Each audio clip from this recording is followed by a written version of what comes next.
Thank you. This morning, Sarah and I are going to discuss the challenges of communicating analytics to our non-technical colleagues at Duke Energy, not Progress anymore. Propensity modeling and targeted marketing is going to be used today as an illustrative example. Okay, so we're not really giving a talk about how to do that, but we're using it as an example of how to communicate the results and to indicate to our clients how they can use those results to improve the business. As I said, we work for Duke Energy. Duke Energy is a big company. It's a regulated utility that sells electricity and natural gas. And you may be wondering, why do you need propensity modeling and targeted marketing to sell electricity and natural gas? Well, you don't. What we use those tools for, other products and services that we promote. We have a line of unregulated products that will consist of surge protectors, warranty programs for home wiring, for water heaters, for your HVAC systems. We have a really robust portfolio of energy efficiency programs. And we promote those because, A, we're mandated to by the regulators, and we have goals that we have to meet. And in some jurisdictions, we're allowed to receive a return on the money we spend on energy efficiency, so it's good for our stockholders. Finally, we've got a portfolio of what I call convenience products that are good for the customer, and they also save us money. These are things like e-bill, levelized payment plans, bank draft, so on and so forth. Our team is 6 people. What we do is customer analytics, and customers for us are residential, commercial, and industrial, the full gamut. Today's talk is going to be exclusively on the residential market, but in the real world we cover all 3. And we answer questions like, what do our customers look like? And what do they do? Who are the best prospects for a product or a service? So first I'm just going to go over what a marketing campaign is at Duke Energy at a high level. It's a combined effort from various groups in the company, and the 3 big pieces that go into a marketing campaign are the creative, which comes out of corporate communication. So that's like, is it going to be a picture of a puppy, or is it going to be a picture of power lines, that type of thing. They come up with the creative. The product managers come up with the offer, which is, for example, appliance recycling. Are we going to give them $50 or $30 if they recycle their refrigerator? So that comes from the product managers. And us, customer analytics, we come up with the list. So who's actually going to receive the piece of mail or the email from us? And we help with targeting that list. And then we have marketing, who is the glue that brings all 3 of those pieces together to come up with the campaign. And customer analytics, we work a lot with marketing because they're the middle person. So for this presentation, John's going to take on the role of marketing, and I'm going to take on the role of the analytical person. And we're going to kind of like play out what a typical conversation would look like and how we would explain the benefit of analytics to marketing. Well, you know, Sarah, I see what you're doing with this analytics, but it just seems to me that we should just mail to everybody that qualifies. I mean, the more mail I send out, the greater the chances are I'm going to make my goals. Well, John, actually, if we believe in analytics, we can mail to a smaller subset of those customers, and if they're the right customers, our sales aren't going to suffer. They're going to be the same, and your ROI is actually going to be better. Well, you know, I think I can actually rely on my experience, 30 years selling this product. I know what I'm doing. You know, what do I need analytics for? Well, actually, correlations and information value, we use those things which are proven statistical methods to select the variables that have shown in the past to actually drive sales for the customer. So we're going to look at actual behavior we've seen and use that instead of just kind of what we think we've seen. Well, you know, in the past we have used purchase segmentation data to help target our customers and reduce list sizes. You know, what's wrong with that? That didn't take a lot of analytics. I just looked at it. Well, if we use the segmentation data, then we're going to be selecting segments and it's going to be ignoring the rest of the customers. We're just kind of going off, this segment is who we're going to send to, whereas using regression, we can use those segments in our model and also look at the other things we know about the customer and come up with a score for every single customer in our database and then rank order them and decide who the best customers are based on everything we know about them. I don't know. I mean, it sounds good, but I don't know why we just can't use our old historical campaign procedures and demographic data that we've got in Prism segments. And this is kind of where it gets difficult for the analytics group, especially before we had Jump, because we had trouble profiling these customers. So we targeted them, we had a list, but it's hard for me to tell John who the best customers are. I mean, they're high propensity, but he wants to have a picture in his head of who they are. So John, can you kind of explain to me how you're profiling them now? I can. We use Prism segments. These are produced by Claritas, who's a subsidiary of Nielsen. There are 67 of these segments. Each residential customer is in one of them. And these three here are the ones that I find to be the best for my product. They're the upper crust people, they're the blue blood estates, and the movers and shakers. They really buy. They go for my product. As you can see, they tend to be older. They tend to be higher income, and so on and so forth. So I can explain who my audience is. I can sit down with senior management and say, these are my customers. I can create messages around these profiles because I know what the people look like. And since I can map these segments into each and every one of our customers, I can generate mailing lists by using selected segments. So this is kind of what we're faced with as a problem in the analytics group. This is a typical output I would get after building a propensity model. And you can see I have the propensities for each customer for them to participate on our bank draft program. And then 3 variables that went into the model: their income, whether or not they participate on our HomeWire warranty program, and then their life stage segment. And I'll show this to marketing to show them that the different variables weigh against each other. So high income's good, but if they're low income and they participate on HomeWire, they're still a good candidate. We don't want to ignore them. The problem is that when I show this kind of picture to marketing, their eyes kind of glaze over because it's a chart and numbers, and it's not a picture like what they get from Prism. And also when they say, okay, well, pull a list of the best customers, there's not really a clean cutoff like there is when they just select the best segments, because it's a continuous number. And it's hard for me to profile them because some are old, some are young, some are high income, some are low income. So it's not as clean cut and pretty as the Prism segments. You think you could show me a picture of this? In a little bit when we go to Jump.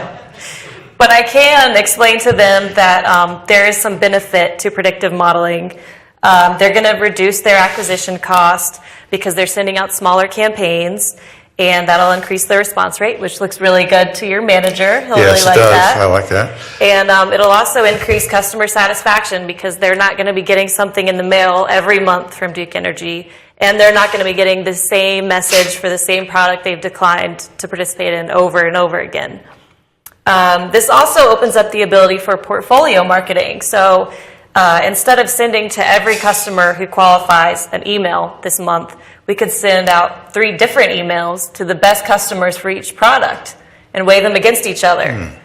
And the main thing that marketing likes to hear is that we've seen firsthand at Duke Energy, since we started using propensity models for direct mail campaigns, we've had a up to 200% increase in response rates versus old targeting. I do like hearing that. That's just fantastic. Okay, predictive modeling success. How do we do it? Well, we use a portfolio of tools from SAS to do our analytics. We begin with SAS, with SQL, through SAS Access tools for Oracle and DB2. And we use that to basically collect data from the source systems that where they get entered into. Then we go to base SAS and some of the modules on base SAS to clean the data. We do some clustering, do some correlation work, and we'll build models there. Before we get too deep into the modeling in SAS, we'll go to Jump, and we'll use it to do basic exploratory statistics, just kind of cruising around, looking at the data, different distributions and pictures and things like that. We'll scan variables, build a few trial models, and just get comfortable with what we think we're going to be doing. Okay. So I'm just going to touch on the process I do in SAS before we move to Jump really quick. The first thing I do is I take various data, put it into one modeling table, as we call it, transform everything into numeric where I can. I do some work on the outliers, missing values, impute those so that every customer can have a score. And then I'll cluster the categorical variables, like the PRISM segments. They have 67 levels, so that would be kind of silly to have a class variable for every single one. So I'll group them based on their relationship with whatever I'm trying to predict. And then I'll look at the correlated variables and only select one to use in the model, and also transform some nonlinear relationships to make them linear where I can to go into logistic regression. After all that's done, then I'll move the data into a SAS data set, and with that I can open it up in JUMP and go from there, bring in marketing, and we can kind of play with the data together. They really like to be included on that. So we're going to move over to JUMP.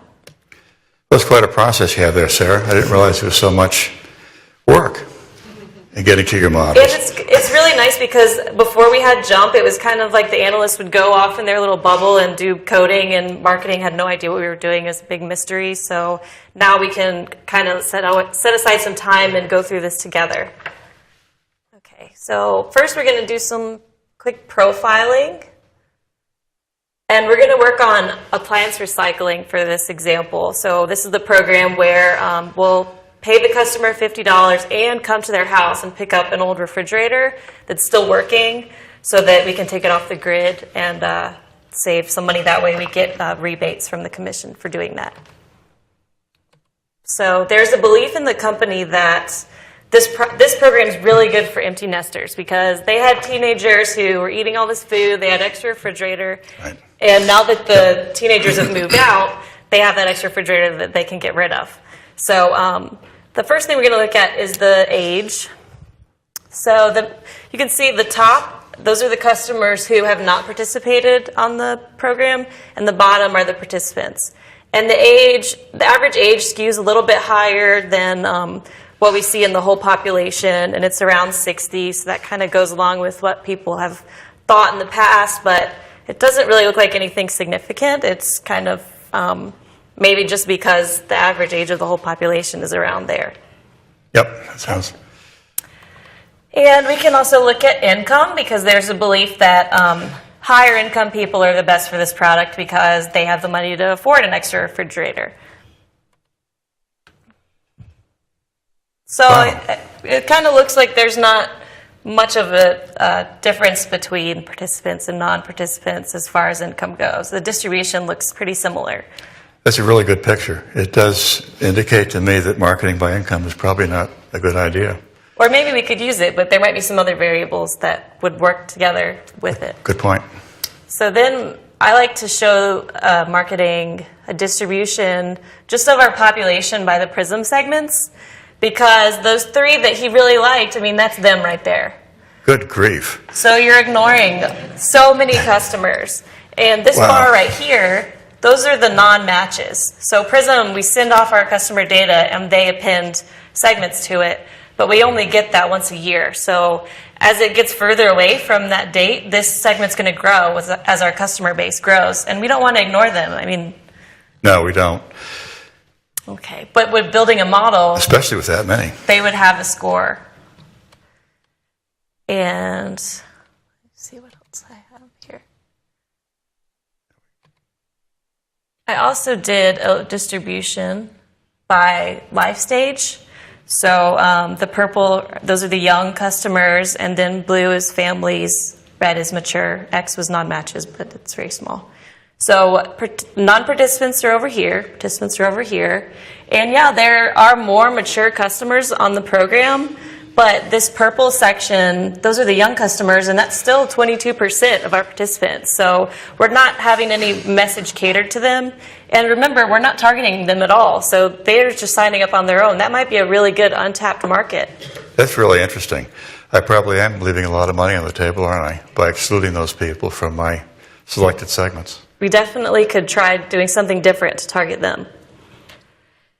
Okay, so then I built a model just using the life stage segment, which is just a rolled up version of the PRISM segments. I did a logistic regression, but I don't even show marketing all these numbers because No, I don't want to see that stuff. They don't care. Just get to the pictures. They like pictures. So the lift curve, you can see that we would get about double the response using life stage segment that we Pretty would good. if we just mailed to everyone randomly, drawing their names out of a hat. But looking at the profiler, our best segment are the M1s, but their propensity score is only 0.04, which isn't very good. No. And I think we can do better using more variables in our model. Okay. So this is, marketing really likes to be included on this stuff, like I said. So sometimes I'll prepare things before, but sometimes I'll just bring in the data set and they'll ask me questions like, oh, I want to see by age of home, or I want to see things that they think are important, and we can work on it together, which really helps them feel included. And I don't know. Well, it makes it a team effort. Yeah. So we're all together in this. And it's not territorial of who's targeting, whereas before they were doing it, now we're doing it. It's just we're doing it together. Get rid of those numbers. Well, first, I'm just going to go through the variables that came out in our model, which this is fake data for this example because our data privacy stuff is really strict. But for this, we have age of the head of household, the energy they use, and how many credit card payments they've made to us, as well as if they're on our time of use rate or not, which is an optional rate. So the lift curve is a little bit better. It's still about 2.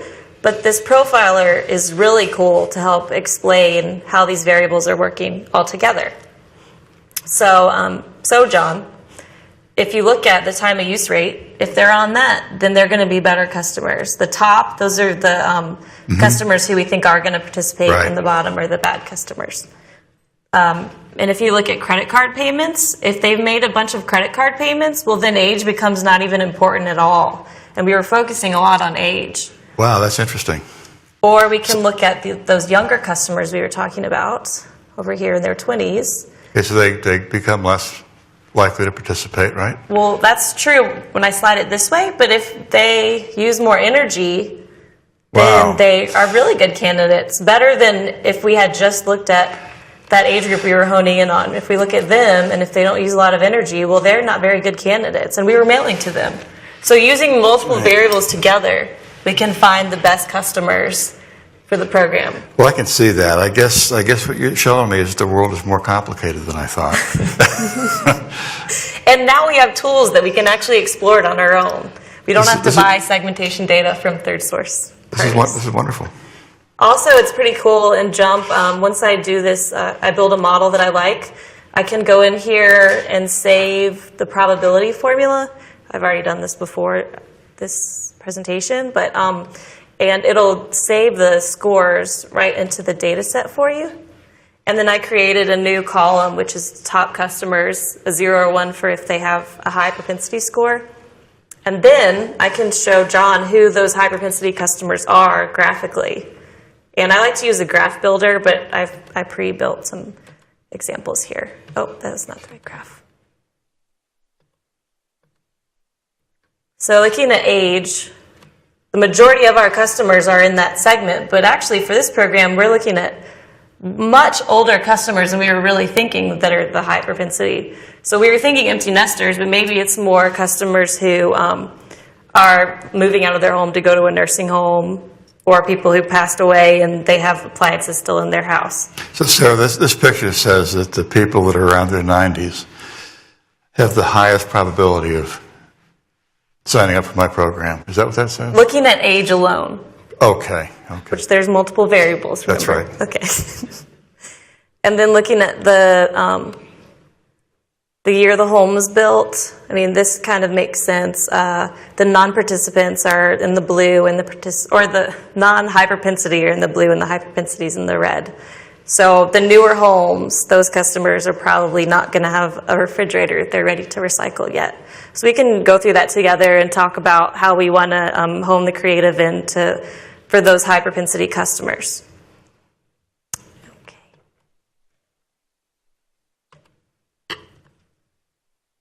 Okay, so we did this for appliance recycling at Duke Energy. I built a propensity model, and I met with the marketing team, and they decided to change the focus of their message.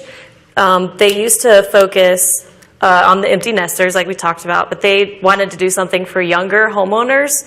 And so they changed their message. Instead of focusing on the $50 incentive, thinking that that was a good amount of money that people would want, they were thinking about the convenience of having someone come pick it up for you. For people who maybe moved into an older home and bought a new refrigerator and still had the old one in the garage that they just didn't know how to really get rid of it. They didn't have a way to transport it.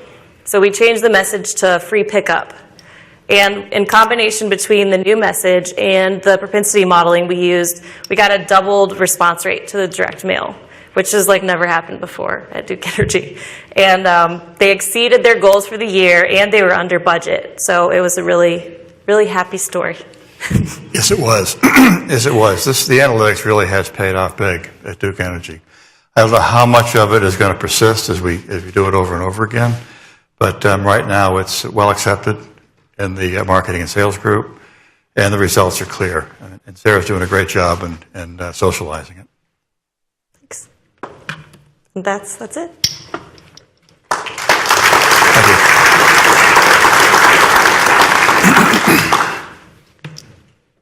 Are there any questions? Remember to use the center Bosch button on your microphone. So I'm kind of making the assumption, I think you might have mentioned it, that the data that you're using is coming from previous marketing campaigns and the response rates to that. And I think you also briefly mentioned that in those campaigns you did target specific segments. For example, you didn't target young people in the previous campaign. So when you redo this analysis, do you block for whether or not a certain segment was targeted in the previous campaign, or maybe even better yet, do you look at whether or not someone was targeted and determine how effective those previous campaigns were based on your new ones? When we build the propensity models, I don't know if this answers your question, but we use the population or the customers who've received any sort of message from us previously. So if we only sent to older people, then that would be our population for the model. Okay.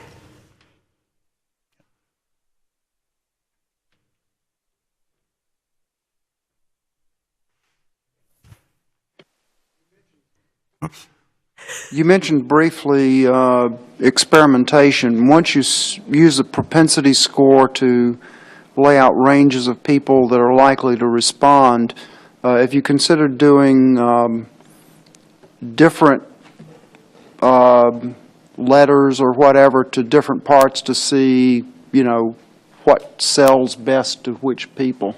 We did that. We did actually a fairly exhaustive one in Florida for one of our non-regulated products, HomeWire program. So we had 3 messages, and then we had 3 channels. We had email, bill inserts, and direct mail. And then we further complicated it by doing different sequences. So you could take a look at whether getting an email first was better than a direct mail first, and so on and so forth. So, but that's an isolated example. Sure. It's kind of hard to, I guess the energy industry, people are very old-fashioned and don't like to try new things. So it's really a struggle to get the campaign managers to use experimentation, because if something works, they don't want to try something else that maybe won't work. right.